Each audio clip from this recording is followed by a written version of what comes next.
Di bagian timur Pulau Jawa ada 4 kabupaten.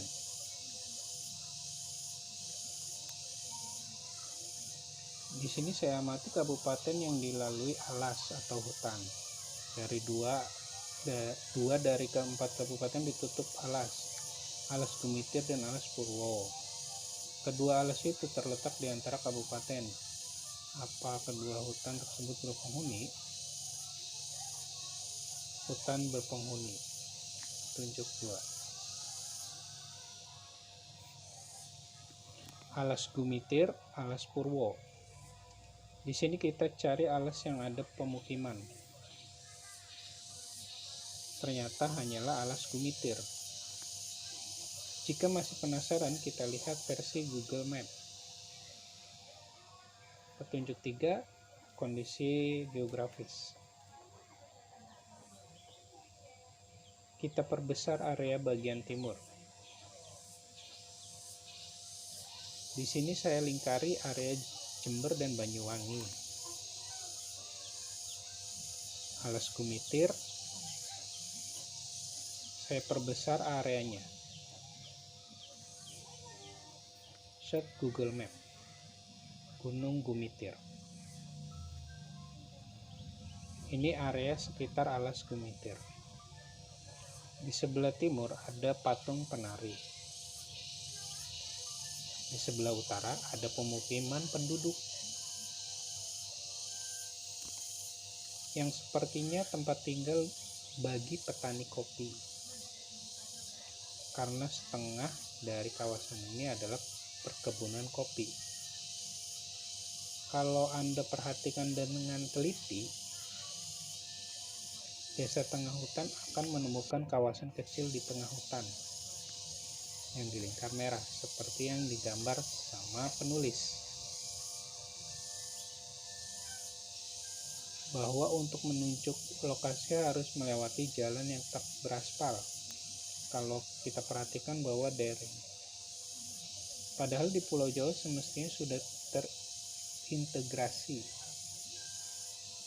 Kalau masih penasaran, saya perbesar lagi lokasinya.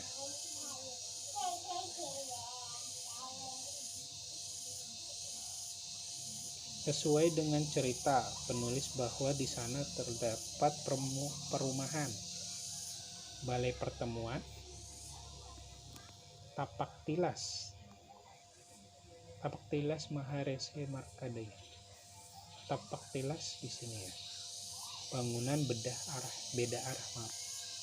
Bagian bangunan ini adalah seperti yang disebutkan penulis, yang terletak tidak jauh dari tapak tilas. Bagaimana? Apakah sudah sesuai cerita? Saya yakin akan ada pertanyaan, kenapa bisa menduga bahwa lokasi tersebut adalah alas Gumitir? Baik, saya jelaskan latar belakang alas Gumitir.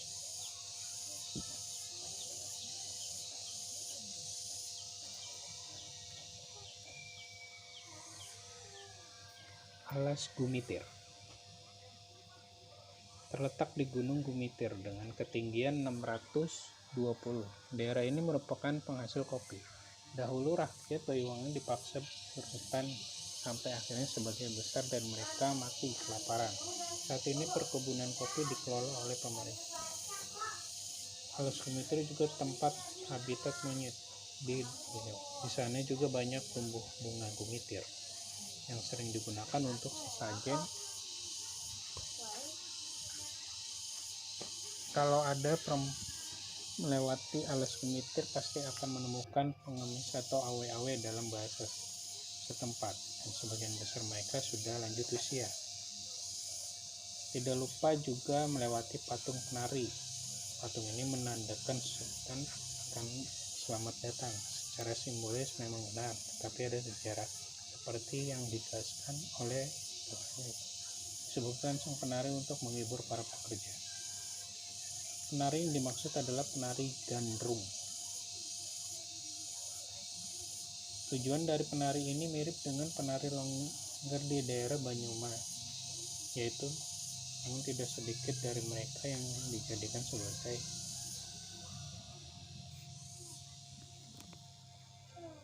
Selain itu, ada hal menarik di alas ini yang sebelumnya ada yakin bahwa ini tempat yang dimaksud, batu besar.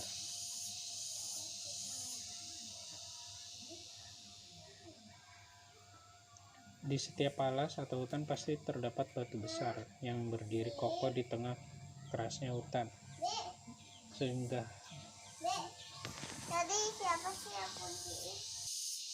tapak tilas mengutip pesan dari Pak Prabu bahwa tapak tilas ini adalah tempat perkumpulan makhluk halus yang dihiburkan dengan penari agar tidak keluar dari dan mengganggu orang sekitarnya. Kalau Anda amati bahwa tapak tilas ini adalah rumah tahanan bagi mereka. Di desa ini juga terlihat tidak diberi akses jalan agar manusia tidak bisa memasuki kawasan itu. Setelah menonton video ini, bagaimana pendapat